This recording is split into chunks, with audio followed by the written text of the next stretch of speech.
ನಾಡ ಹಬ್ಬ ಅಂತಕ್ಕಂಥದ್ದು ನೀವು ಅರಮನೆ ಮುಂದೆ ಬಿಸ್ಮಿಲ್ಲಾ ಖಾನ್ ಕರೆಸ್ತೀವಿ, ಅಲ್ಲಾರ ಖಾನ್ ಕರೆಸ್ತೀವಿ, ಸರೋದ್ವಾದಕ ಅಮ್ಜದ್ ಅಲಿ ಖಾನ್ ಕರೆಸ್ತೀವಿ. ನಮ್ಗೆ ಯಾರ್ದು ಆಪತ್ತಿ ಇಲ್ಲ. ಎಲ್ಲ ಕಲಾವಿದ್ರನ್ನು ಕರೆಸಿ ಆಯಿತಾ. ಚಾಮುಂಡಿ ಬೆಟ್ಟದ ಮುಂದೆ ಏನು ವೇದಿಕೆ ಇದೆಯಲ್ಲ ಅದ್ರಲ್ಲಿ ಒಬ್ಬರು ಮುಸಲ್ಮಾನರು ಕಟ್ಕೊಟ್ಟಿದ್ದಾರೆ. ಹೇಳ್ತೀನಿ ಕೇಳಿ, ನಮ್ಗೇನು ಇದಕ್ಕೇನಿಲ್ಲ. ಅರಮನೆ ಕಾರ್ಯಕ್ರಮ ಕರೀರಿ, ನೋ. ಆದರೆ ಇಲ್ಲಿ ಪ್ರಶ್ನೆ ಇರ್ತಕ್ಕಂಥದ್ದು ಚಾಮುಂಡಿ ಬೆಟ್ಟದ ಒಳಗಡೆ ಏನು ನಡೆಯುವಂಥ ಈ ಧಾರ್ಮಿಕ ಕಾರ್ಯಕ್ರಮ. ಇವತ್ತು ನಿಮ್ಮನ್ನು ಪ್ರಶ್ನೆ ಮಾಡ್ತೇನೆ ನಾನು. ಬಾನು ಮುಷ್ತಾಕ್ ಅವ್ರು ಏನಂತ ಭಾಷಣ ಮಾಡ್ತಾರೆ? ಸ್ವತಃ ಅವರ ಧರ್ಮದ ಒಳಗಡೆ ಅವರಿಗೆ ಮಹಿಳೆಯರಿಗೆ ವಿರುದ್ಧ ಅವರು ಧ್ವನಿ ಎತ್ತದಂಥವ್ರು. ಅವರಿಗೆ ಇದಕ್ಕೆ ಒಂದು ಅವಕಾಶ ಇದೆಯಾ? ಅವರಿಗೆ ಮಹಿಳೆಯರು ಹೋಗಿ ಅವ್ರ ಮಸೀದಿ ಒಳಗಡೆ ಈ ಥರ ಎಲ್ಲ ಆಚರಣೆ ಮಾಡೋಕ್ಕೆ ಅವ್ರಿಗೆ ಸ್ವಾತಂತ್ರ್ಯ ಇದೆಯಾ? ನೀವು ನಾನು ಹೇಳ್ತೀನಿ, ಸ್ವಾತಂತ್ರ್ಯ ಇದೆಯಾ? ಅವ್ರು ಅದನ್ನು ಪ್ರಶ್ನೆ ಮಾಡಿದ್ದಾರೆ, ಆದರೆ ಅಲ್ಲಿ ಸಕ್ಸಸ್ ಆದ್ರೆ ಅವರು ಮುಸ್ಲಿಂ ಮೂಲಭೂತವಾದದ ವಿರುದ್ಧ ಬಾನು ಮುಷ್ತಾಕ್ ಅವರು ಧ್ವನಿ ಎತ್ತಿದ್ರು. ಹ್ಞೂ ಸರ್, ಒಳ್ಳೆ ಪ್ರಶ್ನೆ ಕೇಳಿದ್ರಿ. ನೋಡಿ, ಮುಸ್ಲಿಮರ ಅವರ ಏನು ಮೂಲಭೂತ ಯಾರೆಲ್ಲ ಥಿಯೋಕ್ರಸಿ ಅಂತ ಕರೆಯಲ್ತೆ ಅದ್ರ ಬಗ್ಗೆ ಅವರು ಧ್ವನಿ ಎತ್ತಿದ್ರು. ಆ ಧ್ವನಿ ಎತ್ತಂತಂದ್ರೆ ಇವತ್ತು ಟ್ರಿಪಲ್ ತಲಾಕ್ ಇರ್ಬೋದು, ಅದಕ್ಕೆ ಧ್ವನಿ ಜೋಡಿಸಿದ್ರು ಅವರು. ಶಾಬಾನ ಪ್ರಕರಣ ಆಯಿತು, ಧ್ವನಿ ಜೋಡಿಸಿದ್ರು ಅವರು ತಮ್ಮ ಬಾಲ್ಯದ ಜೀವನದ ಒಳಗಡೆ ಹೇಗೆ ಆ ಸಮುದಾಯದಿಂದ ಆಗಿದ್ದು ಹೇಳಿದ್ರು ಹೊರತು ಅವ್ರು ನಮ್ಗೇನು ಮೆಸೇಜ್ ಕೊಡ್ತಾರೆ? ನೀವು ಅದನ್ನು ಮಾಡಿ, ಒಂದು ಸಾಹಿತ್ಯ ಸಮ್ಮೇಳನದಲ್ಲೋ ಇದ್ರ ಒಳಗಡೆ ಮಾಡಿ. ನೀವು ಇದನ್ನೇ ನಿರೀಕ್ಷೆ ಮಾಡ್ಲಿಕ್ಕೆ ಸಾಧ್ಯನಾ? ಒಂದು ವೇಳೆ ನಿಮಗೆಲ್ಲ ಗೊತ್ತಿರಲಿ, ಮಿಡ್ಲ್ ಈಸ್ಟಲ್ಲಿ ಒಂದು ಕಾಲದಲ್ಲಿ ಇಸ್ಲಾಂ ರಾಷ್ಟ್ರಗಳಲ್ಲಿ ದೇವರ ಫೋಟೋ ಇಟ್ಕೊಳಂಗಿರಲಿಲ್ಲ.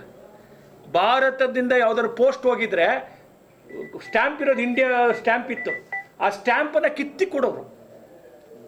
ಅಂದರೆ ಇಷ್ಟರ ಮಟ್ಟಿಗೆ ಇಸ್ಲಾಂ ರಾಷ್ಟ್ರಗಳಲ್ಲಿ ಒಂದು ಹಿಂದೂ ಫೋಟೋ ಇಟ್ಕೊಳಂಗಿರಲಿಲ್ಲ, ವ್ಯಕ್ತಿ ಪೂಜೆ ಮಾಡಂಗಿರಲಿಲ್ಲ.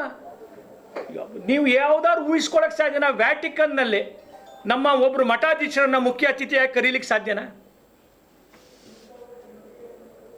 ಕಾಬಾದಲ್ಲಿ ನಮ್ಮ ಹಿಂದೂ ಒಬ್ಬ ಹೋಗ್ಬಿಟ್ಟು ಬರ್ಲಿಕ್ಕೆ ಸಾಧ್ಯನಾ? ಕಾಬಾದಲ್ಲಿ ಬನ್ರೆ ನಾವು ಜಾತ್ಯತೀತ ತತ್ವ ಅಂತ ನಮ್ಮ 14 ವರ್ಷದ ಆಡಳಿತದ ನಂತರ, 12 ವರ್ಷದ ಆಡಳಿತದ ನಂತರ ಎರಡು ರಾಷ್ಟ್ರಗಳು, ಒಂದು ಬೆಹರಿನ್ ಮತ್ತು UAE ಒಳಗಡೆ ಅಲ್ಲಿಯ ರಾಜರೇ ನಮಗೆ ದೇವಸ್ಥಾನ ಕಟ್ಕೊಡಿ ಅಂತ ಬಂದು ಒಂದು 10 ಎಕರೆ ಜಾಗ ಕೊಟ್ಟಿದ್ದಾರೆ. ನಾವು ಎಷ್ಟನೇ ಇಸ್ವಿ ಕೊಟ್ಟಿದ್ದೇವೆ? 596 596ನೇ ಇಸ್ವಿ ಒಳಗಡೆ ಕೇರಳದ ರಾಜ ಮಸೀದಿ ಕಟ್ಟಕ್ಕೆ ಜಾಗ ಕೊಟ್ಟ, ಅವನ ಅರಮನೆ ಬಿಟ್ಕೊಟ್ಟ 596ನಲ್ಲಿ.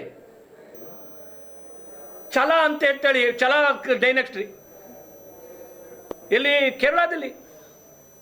ನಾನು ಹೇಳಕೊಟ್ಟಂಥದ್ದು, ನೀವು ಡೆಲಿಬ್ರೇಟ್ ಆಗಿ ಹಿಂದೂಗಳನ್ನು ಅವಮಾನ ಮಾಡೋ ಕೆಲಸ ಮಾಡ್ತಿರೋಂಥದ್ದು.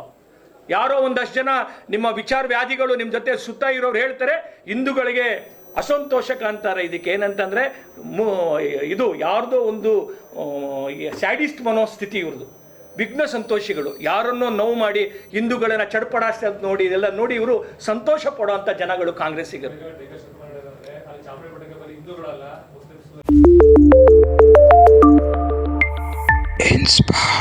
ಸರ್, ನನ್ಗೆ ಲೋನ್ ಬೇಕು, ಆದ್ರೆ ಸಿಬಿಲ್ ಪ್ರಾಬ್ಲಮ್ ಇದೆಯಲ್ಲ, ಏನ್ ಮಾಡೋದು?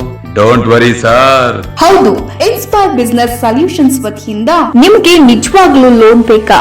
ಕಟ್ಟೋ ಸಾಮರ್ಥ್ಯ ಇದೆಯಾ? ಹಾಗಾದ್ರೆ ಇನ್ಸ್ಪೈರ್ ಬಿಸ್ನೆಸ್ ಸೊಲ್ಯೂಷನ್ಗೆ ಬನ್ನಿ. ಅವಶ್ಯಕ ದಾಖಲಾತಿಗಳೊಂದಿಗೆ ಭೇಟಿ ನೀಡಿ ಎಲ್ಲಾ ಬಗೆಯ ಲೋನ್ಗಳನ್ನು ನಿಮ್ಮದಾಗಿಸಿಕೊಳ್ಳಿ. ಅಷ್ಟೇ ಅಲ್ಲ, ಟ್ರೇಡಿಂಗ್ ಮಾಡೋ ಆಸಕ್ತಿ ಇದೆಯಾ?